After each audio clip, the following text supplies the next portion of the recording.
Hey, what's cracking? Happy motherfucking Friday. I can say fuck all I want. It's not coffee with teas. Welcome to another episode of Uncorked Poetry Podcast. I'm here with my wonderful guest, Rose. Hello. Rose is an up-and-coming poet. She puts a lot of her poetry on Instagram, and I found her through, I didn't tell you this, but I found you through a mutual friend of ours, Caitlin Pina, Caitlin and Manny. They're good friends with my best friend, and we were out at a barbecue one night, and your name came up, and I was like, "What? A poet? What?" So I went to your page, and I found your poetry, and I love your poetry. And as we were talking before, you said that you started doing poetry 4 years ago. That makes me quite angry with you, Rose. I've been doing poetry since I was 12. And your poetry is really, really good. I very much enjoy it. Thank you. So I guess we'll start with, could you tell us a little bit about yourself, whatever you're comfortable with, and maybe what kind of poetry makes you happy? Any kind of poetry. I don't give a shit what it is. So a little bit about me. Originally from Massachusetts, from like a small town. And then around like 18, 19, like, when you go into college, I went to New York for school. Originally started off as a biomedical engineer student. What? Oh, the math. Let's sit real quick. Right. A whole headache. After a year, I said, yeah, peace out. And then I went into my career that I actually love, which is interior design at FIT. And I moved to New York on my own. And I still live in New York now. I just live upstate rather than in the city. And I actually started writing poetry my first year in college. So yeah, not that long ago. And then the type of poetry that makes me feel good, I think poetry that's similar to mine, like ones that really hit those like heavy hitter conversations that nobody really wants to have and that are kind of like those personal things that you keep to yourself. I love when a poet really dives into that, and just to see like their version of it is so interesting to me, because how they shared it, obviously the message is different for them, but how I read it or heard it, it'll be a completely different thing for me. So I really enjoy stuff like that. Nice. So, damn it.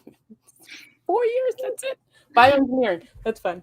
Who was the first person to see or read your poetry and encourage you to keep going?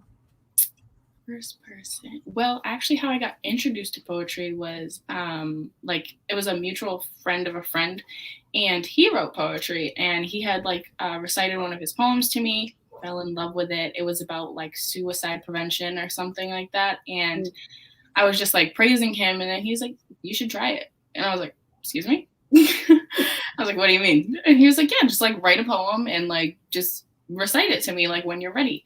And I wrote it. It was like one of the longest poems I ever wrote. It was my first one, and it was about a heartbreak. Boo-hoo. So typical. But it was a really good poem, and I recited it to him. He liked it. And then for a couple of years, maybe like 3-ish years, I was just solely writing poetry for myself, like as a therapy thing, because I don't like to like open up to people and like vent all of my bullshit onto somebody else, dump truck them, whatever.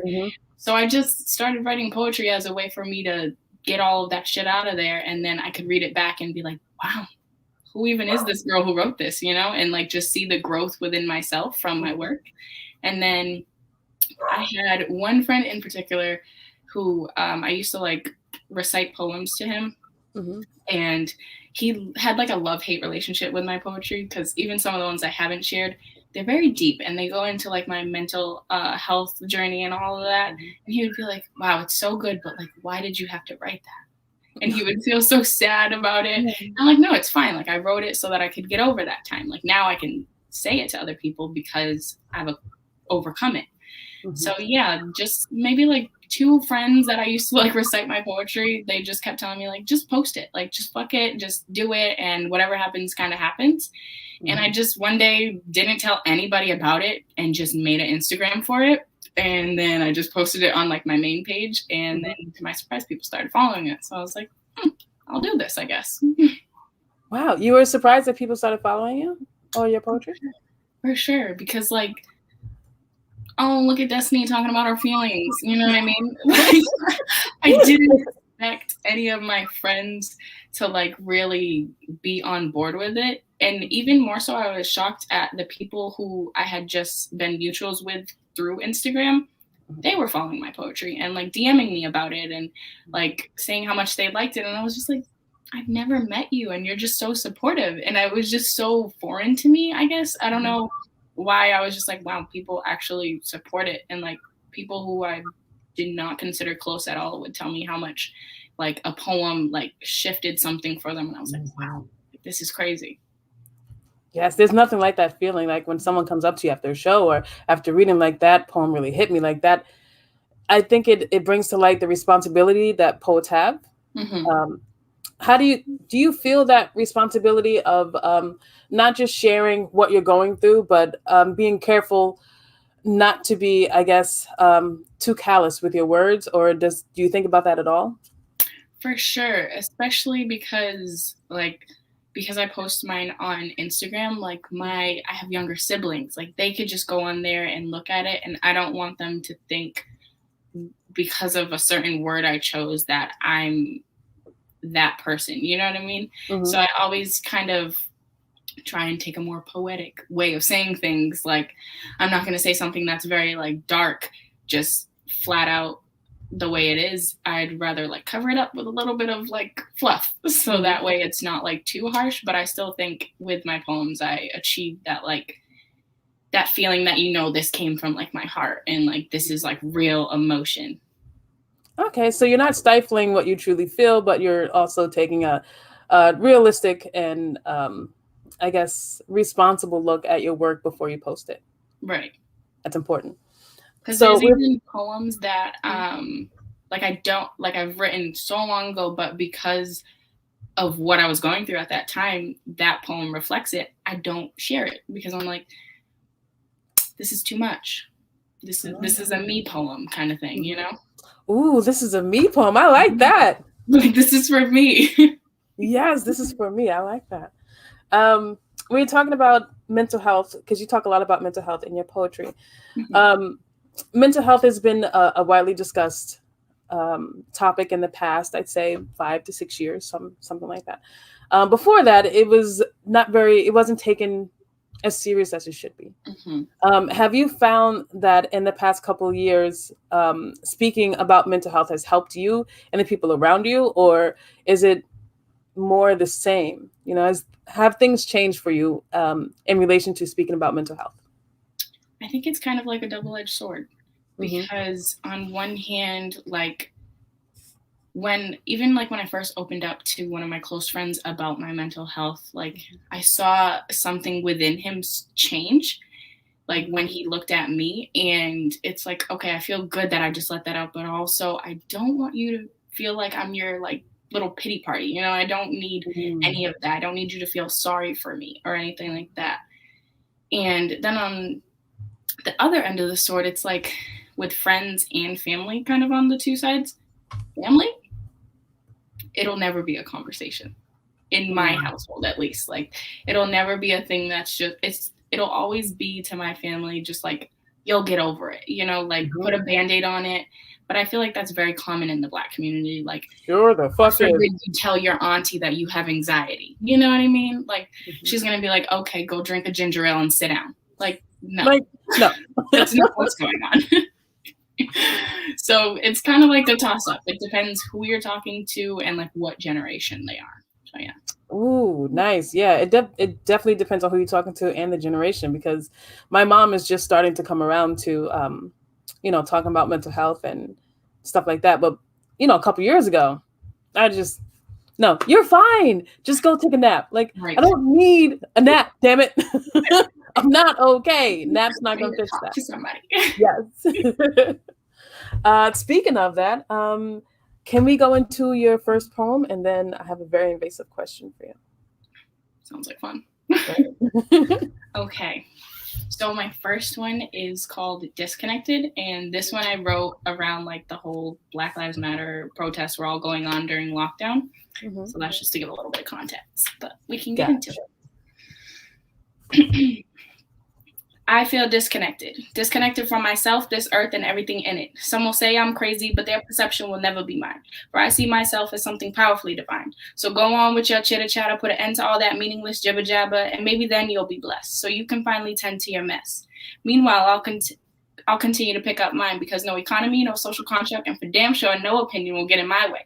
So again, I will say, I feel disconnected, but in time I know my soul will be resurrected. So today I stand here as a proud Black woman shouting from the bottom of her lungs all of who I am. I am here, I am human, and I am not your victim. So don't look at me as such. I don't desire your pity or your self-proclaimed emotions on what it is to be Black. You see, my mom already taught me all about that. I am nobody's fool, so save the smiling waves for someone who needs it, someone who believes it, and someone who feed into it. Because over here we stand proud on who we are, and we don't need you to tell us where we've come and how far. So again, I will say, I feel disconnected due to how the world and the society makes me feel so damn rejected. Woo-wee! Okay. Came with the heat. You started off with the heat. Got to. Man, I love that. You said you had this one line, powerfully divine. Mm-hmm. I love that. That is freaking awesome. Thank you. And don't desire pity. I think getting out of self-victim blaming, or I guess self-victim proclaiming, is a thing that we as humans could benefit from. Mm-hmm. For sure. And what I really love about that poem is the idea that Black people are not monolithic. We don't all think the same way. We don't all have the same feelings. We don't all want the same things. Right. And I think the more poems that we hear like yours about the different things that Black people want out of not just our community, but from our state, from our country, it's all different. It will always be different, but it's always gearing towards justice. It's always gearing towards freedom. It's always gearing towards mind your fucking business. Exactly. Please. Mind the business that pays you, please. Yes, mind the business that pays you. Oh man, I love that. That was thank you for sharing that. Thank you. You're welcome. Oh, I didn't do anything, but yeah. So I saw one of your poems and it really, really resonated with me. I've been lightly stalking you, but like not in a creepy way, just like in a journalistic way. Yeah. And you have this one poem that I really enjoyed, and I want to talk to you about it. Your poem, She's Pretty. So you talk about the assumption that good-looking people have no problems, which isn't true. The last stanza of your poem really caught my attention. It says, she looks in the mirror, takes a deep breath, and as she says, I am not okay, I am not heard, I am damaged, but I am pretty. Mm-hmm. From your Instagram post, it looks like that was posted last year. How does the end of that poem resonate with you now? And do you still feel that way? Now I would say I'm a completely different being. Like in that moment, I think I may or may not have been indulging in a little bit of self-pity party while writing that. But it was just something that I felt. I think I really write poetry that's based on like either my day, my week, or my month. So I think during that time, it was just a lot of like, because I travel from being in New York, going back home. I'll go back home and everyone's like, wow, Destyni, like you're doing so great. I see you in school in New York and this and that. And it was always just like kind of praise from like friends or family. Like, I'm so proud of you, this and that. You're so young and you're living on your own. And I was just kind of like, I feel like my life is falling apart right now. And you guys just see like the pretty picture. So it kind of was both playing on like, yes, people think that pretty people are like so happy, but also that the picture that I guess they were seeing on like my Instagram or whatever was just this perfect life. And that was the furthest thing from the truth. Yes. Instagram is not real, people. Not real. Don't get tricked by it. Okay. No, that car that guy's standing next to, yeah, that's parked outside of the taco place where the food he can't afford. Right. Yeah. Don't be tricked. Oh, I have a fun question for you. Okay. So, horror movie question. All right. The killers are in the house. There's one at the front door and one at the back door. Do you run upstairs or downstairs? Right? Okay, so they're both at both doors. Yeah, both ends of the house. And you're just like, damn. You know what? I have like the arms of noodles, so I'm gonna have to run upstairs. For sure. I can't come face on with that. Hard pass. No, you're right. I'm gonna run upstairs and I'm gonna jump out the window. Right. That's what I thought. I was like, but wait, is the window near the doors? Because then they're right there. Right? You can just jump out those bitches. Yeah, because a sprained ankle, way better than death. Exactly. Exactly. Do you like scary movies? Do you watch scary movies? I hate them. So much. Like, I don't know what my brain does, but like after I watch a movie or whatever, like my house becomes that movie for sure. And every little creak, every little noise, I'm like, all right, they're in my house. And I just kind of start accepting my death in that moment. I'm just like, whatever, it's fine. It's gonna happen. Right. Yeah. So I just decide not to put myself through that. That's a good idea. Good idea. Horror movies used to creep me the fuck out. I started with like Elm Street because like I'm born in the 80s. I'm an 80s baby. So we came up with Freddy and Jason back when it was really, really fun to scare the fuck out of kids. Right.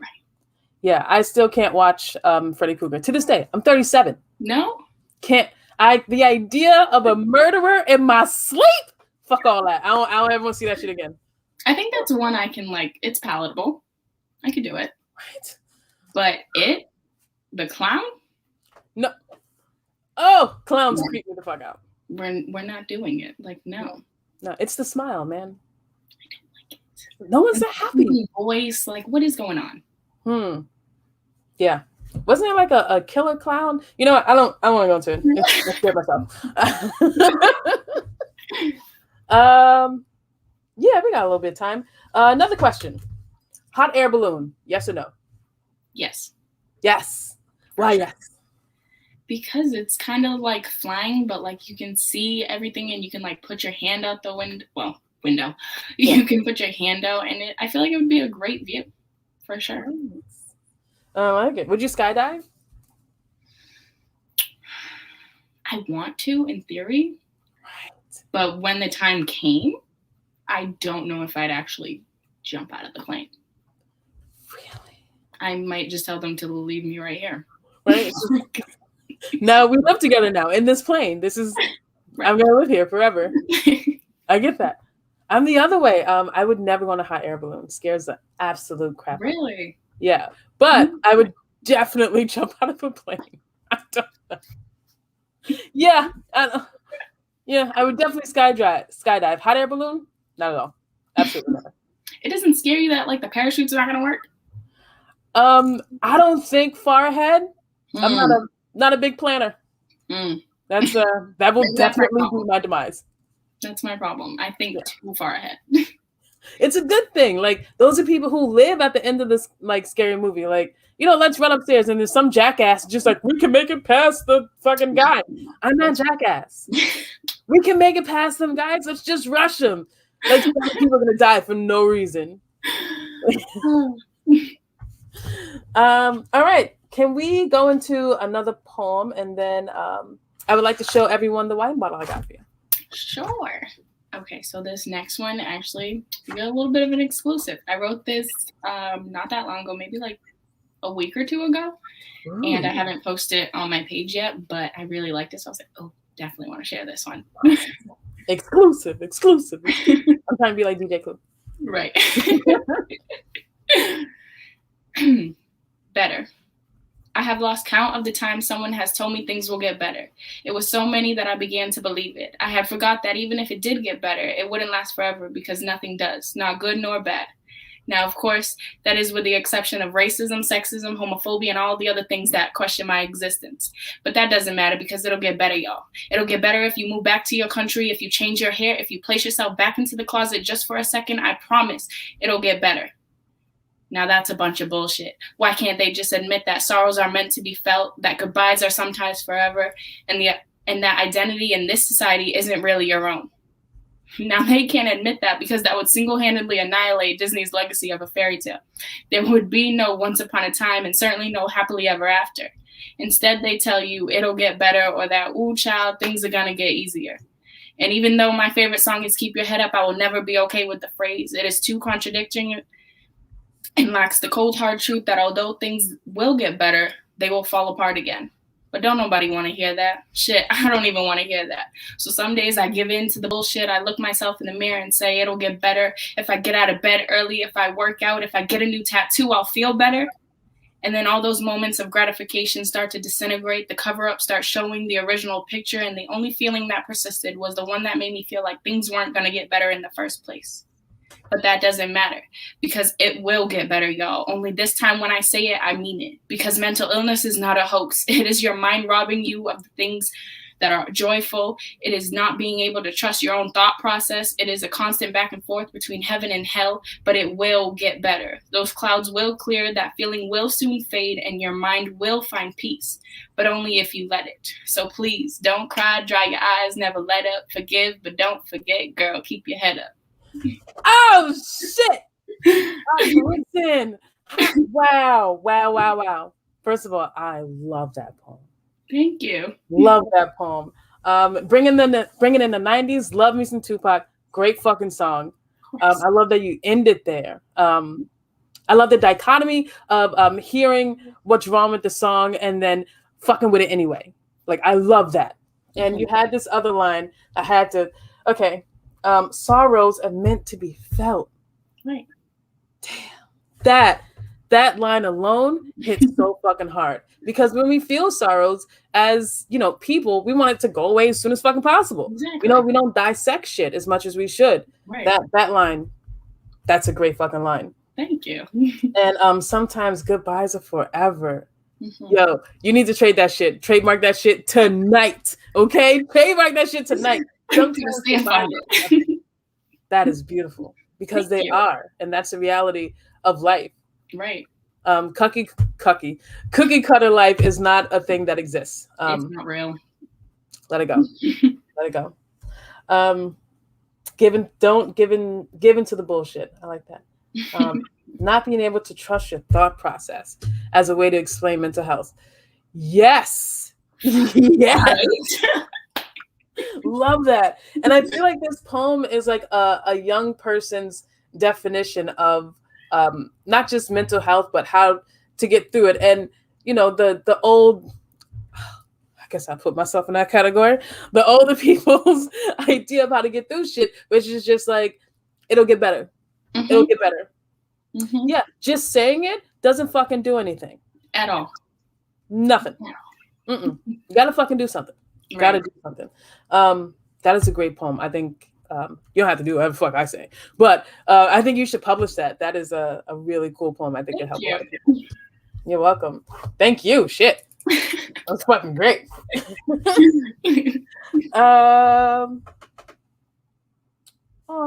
Okay. One, I wanted to talk about your background. So those who are watching, the background that we're seeing right now is a background that you use for your videos. Yes, it is. I have to ask, are the ivies real? What do you think? No. Absolutely not. Absolutely not. You don't have like trees growing in your house? Like, oh, I have a plant in the corner, but I had left for like almost a month. And I came back and she was looking so sad. So now I'm trying to like rehabilitate her back to life as I'm about to leave tomorrow again. She ain't got to know that. I'm a bad plant mom. Like, I'm very bad. I get that. I kill all plants. Yeah. All the ones in my room are fake. She's the only real one. And that's enough for her. Exactly. That's enough for her. Exactly. So those of you who watch the show know that I get a bottle of wine according to how the guest, how I feel about the guest. So how their poetry makes me feel. So I got this one for you today. And it is kind of weird. It is a super what's the word I'm looking for? When you like a zoom in, Jesus Christ, the inner workings of a flower. And I thought this resonated with me because your poetry is so deep, you know, it's so much part of you, you know, and we're getting like sneak peeks of you, like the deepest parts of you. So when I saw this, it reminded me of the zoom in that you allow us to have with your art. So thank you That for is that. a really pretty bottle. I love it. Thank you. Yeah. I'm going to put your name on it and I'm going to put it on the shelf. Oh, that's great. Yeah.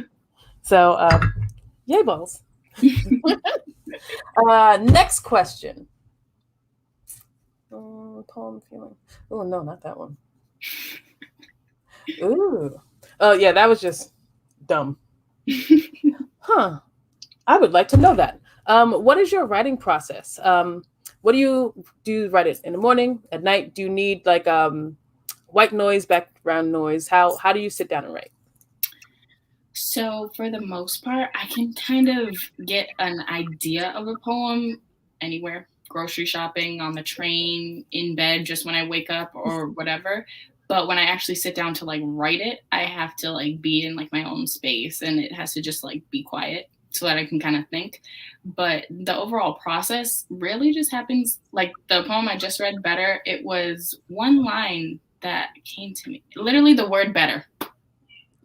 The word better, like it'll get better, came to my mind, and I was like, okay, I can work with that. And then later in the day, I just sat in my bed, and I forget where it started. I think it started somewhere in the middle or something, and then I moved that line. But it literally is just like line for line, and then once I get at least a stanza worth, I figure out like, do I want that to go at the front? Do I want this to go at the end, kind of thing? And then I play with different words and all that once I get everything laid out. And then I say it a couple of times, and if it feels right, I call it done. Nice. Yeah. So once you write a poem, do you put it down? Do you stop editing? Like once it's done, it's done. Sometimes. Sometimes. Like with that one, I just put it down and let it be. But other ones, I've definitely come back like the next day or like a couple of days after, and I'm like tweaking things all over again. But I usually like to just let it be what it is after I finish it, just because I feel like that's what it was meant to be, you know? Yeah. So me coming in and like repatching it is like, I don't need to. Yeah, just let it be. Yeah, that's why sometimes I'll do like these like poetry exercises with myself. Like I'll set a timer for like 5-10 minutes and just see what the hell happens. Nice. Just free write and just go for it. I'm just like, all right, let's just see. And I also I've done this thing. I posted a poem before. Wrong or right or wrong or whatever on my Instagram, that it was inspired by 3 words that my friend gave me. So sometimes I'll just ask my friends like, hey, give me 3 words and I'm going to write a poem about it. Nice. Now, I love that. Poetry exercises are essential. You know, it's kind of like, you know, basketball players running sprints. Like you have to work this shit out. You got to just don't happen overnight. Yeah. You gotta practice. Simple as that. Do you have plans on performing your work in person? Do you perform in person? I never have. Really? Are you interested in it? I would be, for sure. It would just have to be like not that many people at first, just because I get super nervous and like tend to stutter. Like if I could show you how many outtakes from like me recording my poems to post on Instagram, it's insane. I got you. Yes. So I would definitely have to like study my poems really hard to do it, but it's not something I'm opposed to doing. I definitely would be open to doing it. Yeah. Coffee houses. Yeah. They're great places to start. Afternoon. Do not go in the morning. Too many people. And like no one really listens in the morning. It's kind of rude. Everyone's like, fuck off. I'm here for coffee, not for your voice. Like first of all, you're welcome, because yeah. Do you have a favorite? The fuck? I can't write, man. Oh, okay. Do you have a favorite writer or a favorite poet? I knew you were gonna ask this. Yeah. And I was like up thinking about it, and I was like, wow, you don't. Like, what kind of poet are you? You don't even have like another poet to be like, I like No, them. that's okay. That's all right. It's weird. But I think it's because of how I started poetry. Like I wasn't, like you said, you started like at like 12, right? Yeah. So for you, it was probably like you were introduced at school, and then like on your free time, you went and like researched it. when I got introduced to poetry in school, I was like, oh yeah, that's so cool. But then when I went home, I was not checking for a poet. You know what I mean? And then poetry kind of came up about me for something that was like therapeutic for me. So it was all personal. It wasn't about somebody else's work and being inspired by them. It was all about me. So whenever somebody asks me like, oh, who's your favorite poet? I'm like, me.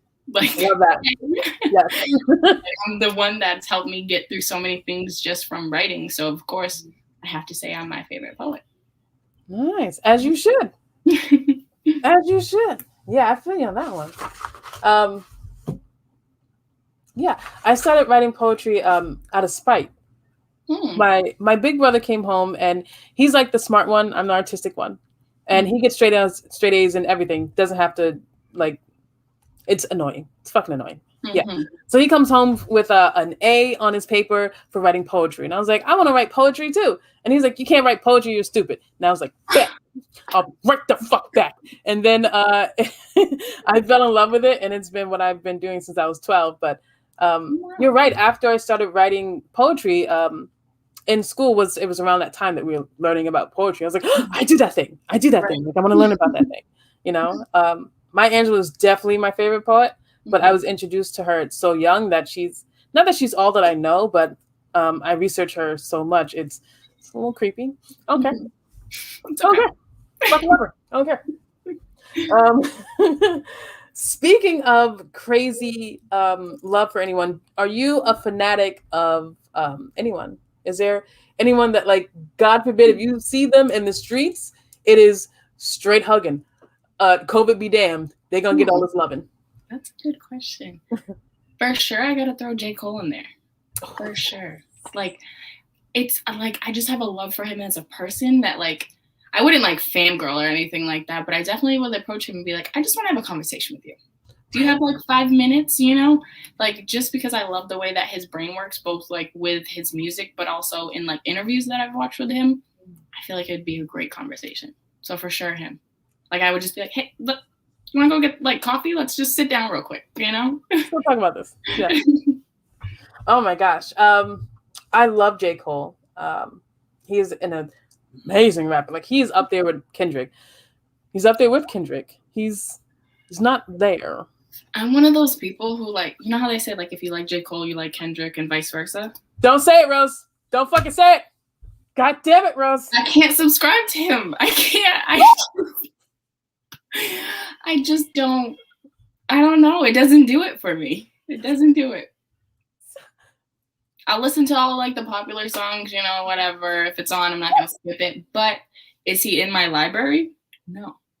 There's no Kendrick Lamar in your library? Nope. Okay. Is there any Post Malone in your library? Oh, for sure. Okay. There's Post Malone, but there's no Kendrick. We have several problems. No, I'm kidding. You can like whatever the fuck you want to like. I don't care. I feel you on that. So you're 24? I'm going to be 23. Oh, yes. You have a birthday in a couple days. Yep. Happy early birthday. Thank you. You're welcome. Do you have any plans for your birthday? Yes, I'm actually leaving tomorrow to go to LA. Oh, shit. Like county? Like LA County? Like, no, like Los Angeles. Holy shit. That's fucking far. Right. Wow. Congrats. What are you going to do there? You don't have to tell me. I was just wondering. So many things. I'm going with my girlfriend, and because it's for my birthday, she, like, created the whole itinerary. So, like, everything's very much like, it's a secret. It's this, it's that. So I know, like, few things. Like, of course, I'm going to see the Hollywood sign. Absolutely. I'm going to go to Christina Million's beignet cafe that she has in LA. She has a cafe? Yeah, and, like, a truck for beignets, yeah. Oh, God, they're so good. So random, but, like, she has it. I'm down for it. I'm here for it. Yes.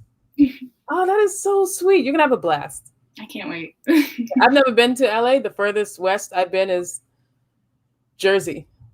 So that's it. I've never been either. The furthest I've been, Florida. And that's still over here. So yeah. Florida's where all the crazy people are. Right. I read that story. Did you read that story about the fucking lady who threw an alligator in the drive-thru window?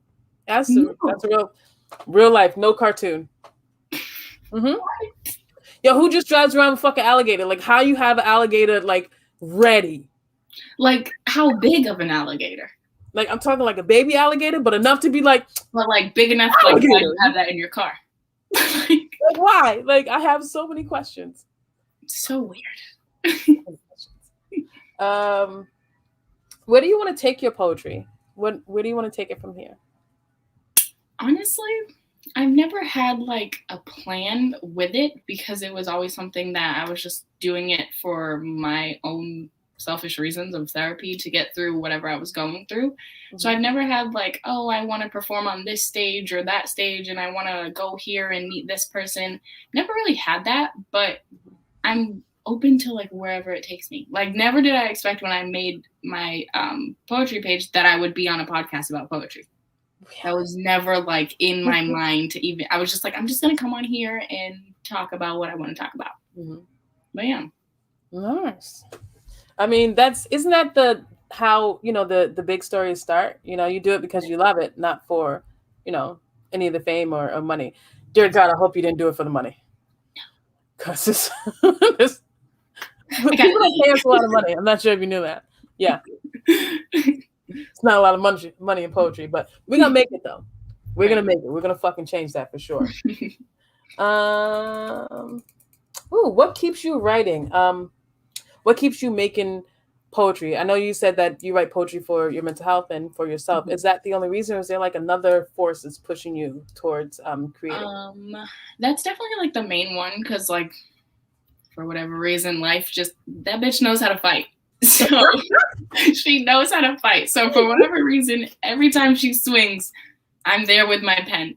But outside of that, you have to write a poem about that. That is amazing. Right. That was good. Yeah, that was a really good one.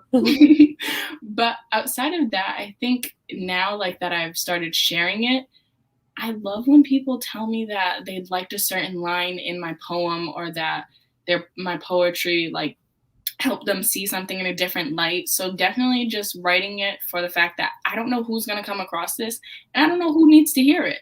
Yeah. And I like that because so many times, like I say this all the time, there's so many songs that have saved my life. And Keep Your Head Up was definitely one of them, which is why that poem was like so special to me. So, and when he wrote that, he wasn't thinking about me to be like, oh, let me save this little blonde-headed girl. You know, like nobody was thinking that, but it did that for me. So just the thought that I could do that for somebody else is like, I have to keep writing, you know? Oh man, that's fucking beautiful. And you're right. Like there are songs out there that are just saving lives left and right. Art does save lives, you know, and hopefully one day you will publish a book of poetry or, you know, someone will come across your Instagram page if they haven't already. And been inspired. I know I was. I really, really enjoy the way that your poem, it doesn't just say what you want to say. You know, there's always like a underlining kind of thing. I could be wrong, but that's what I see in your poetry, that there's something, you know, underlying. There's, you know, more than what meets the eye. Right. And that's always fun to read in poetry. And I think that will definitely make you successful, if not just the consistency of your poetry. Has it been hard to keep up with writing poems every week, or how often do you upload? God, I'm so old. How often do you post to Instagram? So as far as like writing poetry, that's never been like a problem because I have so many poems that I haven't posted that I'm just like, I don't know if I want to do this right now. But the main thing will just be recording. Like, do I want to wake up today, sit in front of this fake ivy plant wall and talk about my feelings? I don't know. You know, like some days you just don't feel like doing it. And some days, even when you try to do it, it doesn't work out. Or if I'm not home or I'm traveling or something. So it just basically is like the recording portion of it. And do you edit your own poems? Do you have someone else editing for you? Is that just you? Nope, I just edit it all on my cell phone. All on your cell phone? Yep. The ingenuity, I'm going to say it, the ingenuity of young people. we make shit happen. Yes. We make shit. Yes. No matter what tools we got, we're gonna figure it out. We're gonna make it happen. I love that. The not just the can do attitude, like it's already done attitude. Like Right. that's what I do attitude. For sure. I love that.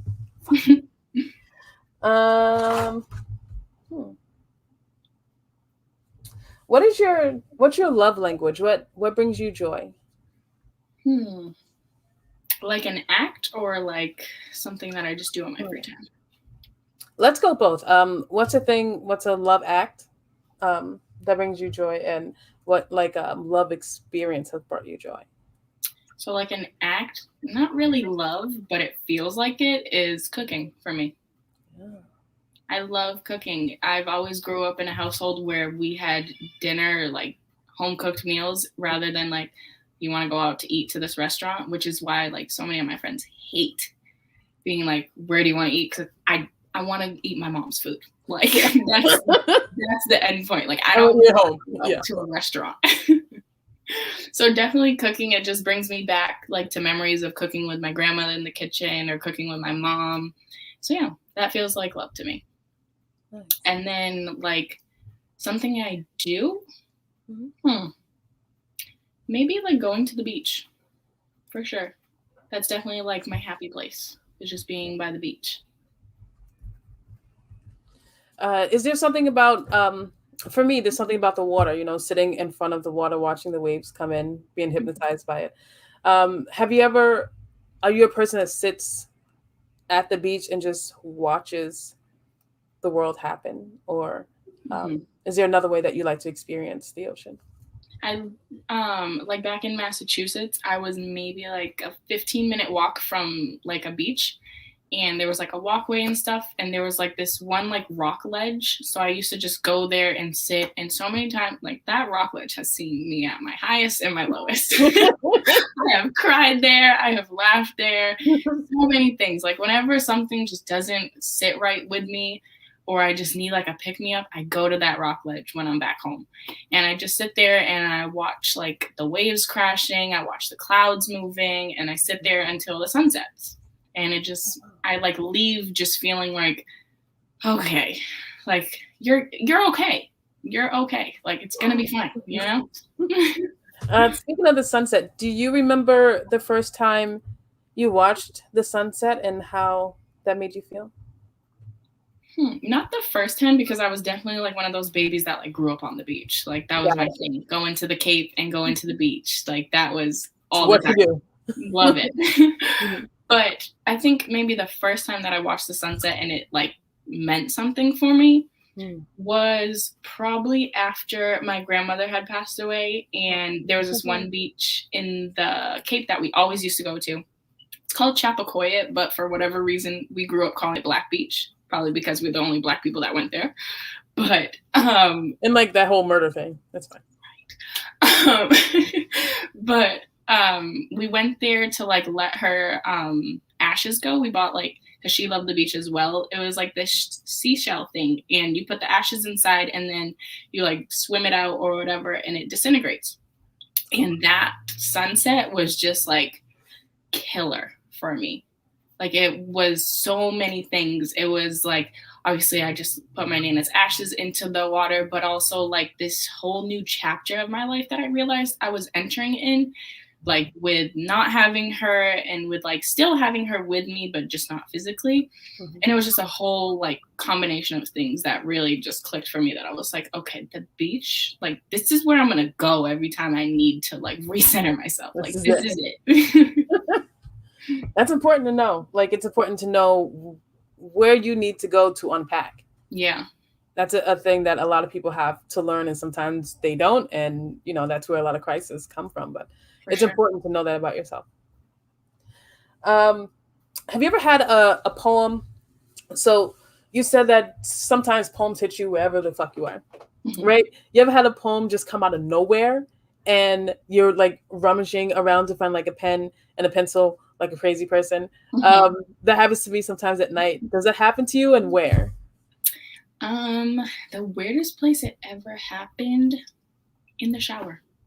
Yes, been there. I don't even have my phone in my hand in the shower. So I was just like, I just kept like saying like the one line I was thinking of. And like, then I got out of the shower like immediately and like wrote it down. But yeah, definitely has happened to me in moments where I'm like, I don't even have anything in my hands right now to like remember. You know that old I gotta stop saying that word today. What is it?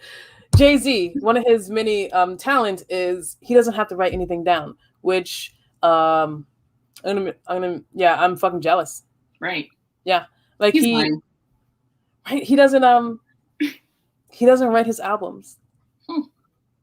It's quite annoying. He just goes in the booth and just whatever the track is, just lays it down. I'm just like, Like not even a sentence he writes down. Like, come on. He has like words, like and words that he's thinking about that he wants to rap about, but mostly it's just straight off the dome. Him and Lil Wayne. Well, like I don't know if this is bad, but like when you said Jay-Z, I was like, he's lying. But when you said Lil Wayne, I was like, oh, makes sense, duh. Oh, that makes sense. Like it's Lil Wayne. Like duh. What was it? Lil Wayne has to re-listen to his songs before each concert because he's made so many. He writes a fucking song and then he doesn't remember it. I mean, that makes sense. I've always wondered that too, like how they just get on stage and I'm like, this is a song from like 5 years ago. So much rehearsing. You're right. So much rehearsing. Yeah, I rehearse all the time. But mostly because you ever have that moment where you're just like, someone's going to ask me for a poem and I'm not going to be ready. Yeah, that is one of my many nightmares. Yep. Yeah. For sure. You're like, hey, can you like say this poem? And I'm like, hold on, let me get my phone. Like, what do you mean? Like what? Yeah. Yeah, let's get into if you would, let's get into one last poem and then one last question. And yeah, that'll be it for this week. Okay. So this one is another one that I have posted, but this was like before I started filming my poem, so it was just like the text. And this one was actually one of my favorites. It was I also wrote it when like the whole Black Lives Matter things were going on, and it is called Black Joy.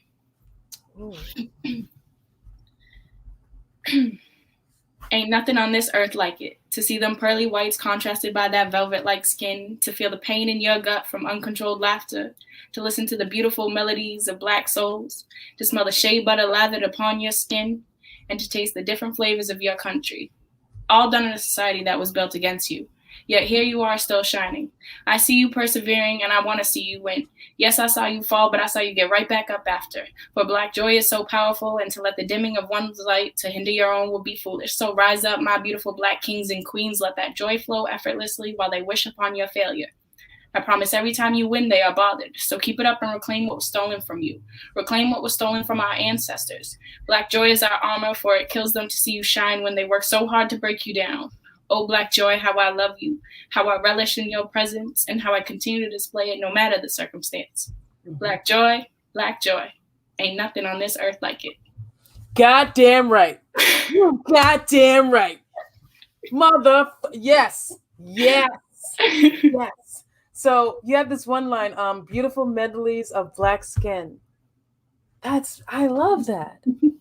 Like, and it kind of like, just, well, I love that.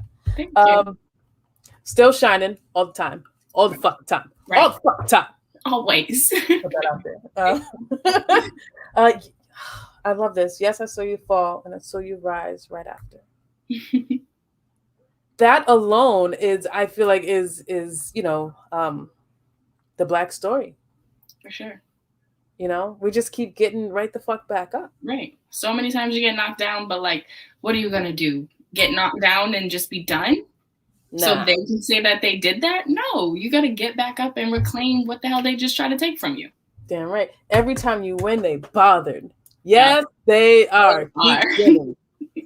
Yes, they are. It reminds me of that Beyonce quote: "Best revenge, always stay gracious. Best revenge is your paper." So true. so true. Don't get barred down with the fucking internet fighting. Again, internet's not real. It's not a real place. I can just close Instagram and it's gone. Yeah. It's not real. It's fine. Oh man,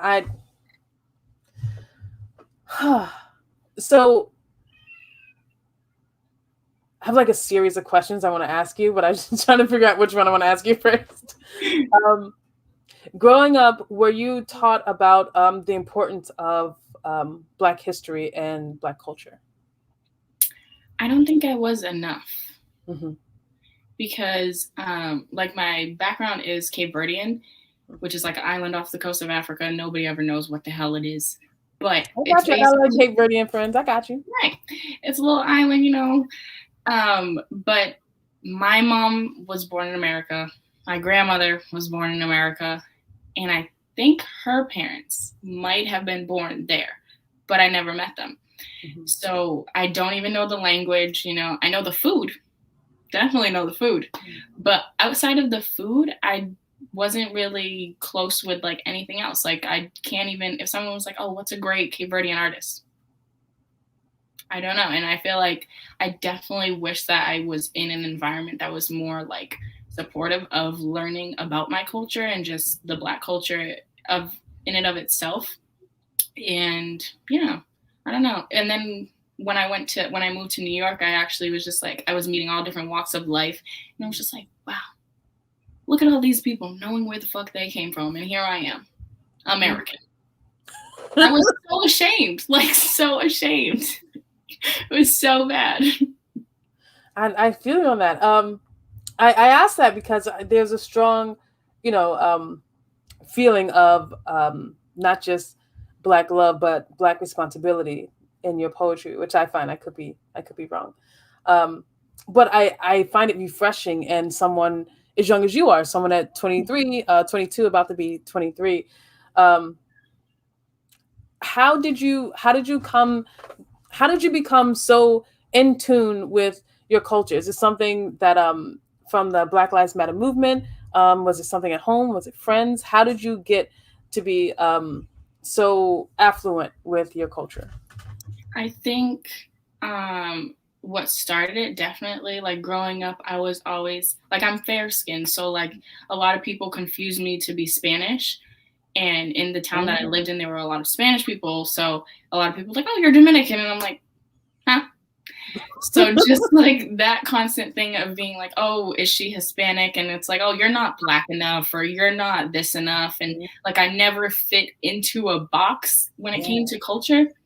So I was just always frustrated with that. So I would just always like reclaim it in little ways, like wear my fro out, or like wear a certain like pattern on my head wrap, or anything like that, where I just wanted to be proud and like show people that, because I just felt like before people even like spoke to me, they were robbing me of that.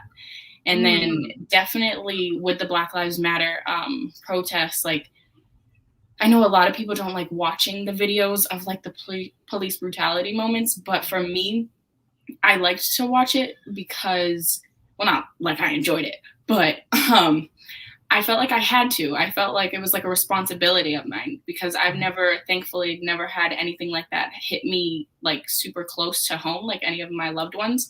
So I feel like because I don't have that experience, but I write about it, I have to like expose myself to it. So I have to like see the ugly truth that is within the Black community, so that I can speak about it and allow other people to understand it more. And I think just all of that accumulating together, it really like caused like a rage within me to even like look back at my childhood, where like people would call me white girl or something because I'm the lightest one in the family. Like so many things like that just caused like this little like rage inside me, that I was like, you know what? Everything I do is gonna be Black. Everything. And whenever you talk to me about it, I'm not gonna shut up. And so many people know, like in my family, they just know not to talk to me about certain things, because I'm gonna argue it to the ground. Especially not even like just like the Black community, but within the Black community, like gay people within the Black community and all of that. Like my family just knows, like, don't even start with Destyni. Just don't, because you're gonna be wrong. Like you're gonna be wrong. Because at the end of the day, I'm just fighting for the people who don't really have a voice in it, you know? So I'm gonna keep hitting you with another hard fact that you're just like, and it stumbles you, and then your argument kind of falls on its one leg that it was standing on. Yeah. Yeah. Young lady, You are spectacular. No, that's kind of boring. I want the last question to be fucking cool.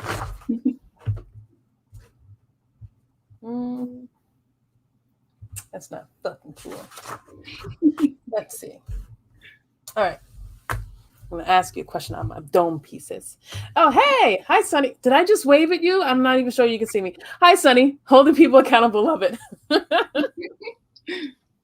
You ever do that in real life? You ever like talk to someone on? Do you talk on the phone? Is that a thing? Yeah. You ever like talk on the phone and someone's like, "Hey, how you doing?" You're just like, "Hey." You ever wave to people on the phone? Yeah, it's a thing I do. Or I'll be like on the phone with somebody and I'm like, "Oh my god, look at this," and they're like, "Destyni." Like, just give me a minute. I'm just processing. All right. I have a curious question for you. So let's say you're on an elevator and you're at the top of the elevator and there's like a couple floors above you. It's a big fucking building. All the numbers where they should be. And then there's one number that is red. And in the middle of the red button, it says, "Do not press button." I'm pressing that fucking button. Gotta press the button, right? I'm pressing the button. I'm pressing the button. Why not? If I can't press it, why is it there? What are you holding from me? You know what I mean? Right. And one last question, because I thought about elevators. So you know, like that old school idea that if an elevator is falling down an elevator shaft and you're in the elevator, if you jump at the right moment as the elevator hits the ground, you'll live. What do you think about that idea? With that, I don't think it makes sense.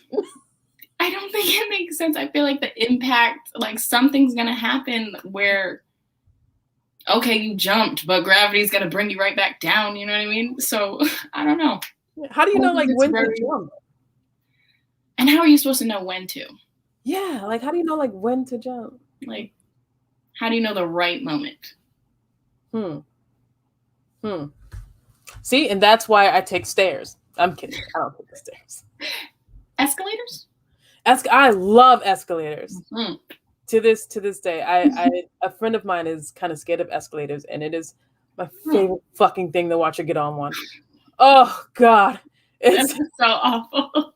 I know it's so bad, but man, is it funny? Just have a little laugh. He doesn't like that, and it's understandable. Yeah. Well, that is it for us today. Your 3 poems that you read for us today, Better, Disconnected, Better, and Black Joy, were fucking phenomenal. Black Joy, man. You guys, if you are just coming onto the show now, or if you're haven't seen up to this point, I would urge you, once the live is done, to go back and listen to all the poems. But please listen to Black Joy. I fucking love that poem. I can't wait for you to publish it so everyone can not only see it, but you get paid for it. Because I really, really enjoy your poetry. And I think you're headed in a really cool fucking place. Thank you. And I'm really glad that we had you on the show before you blew the fuck up.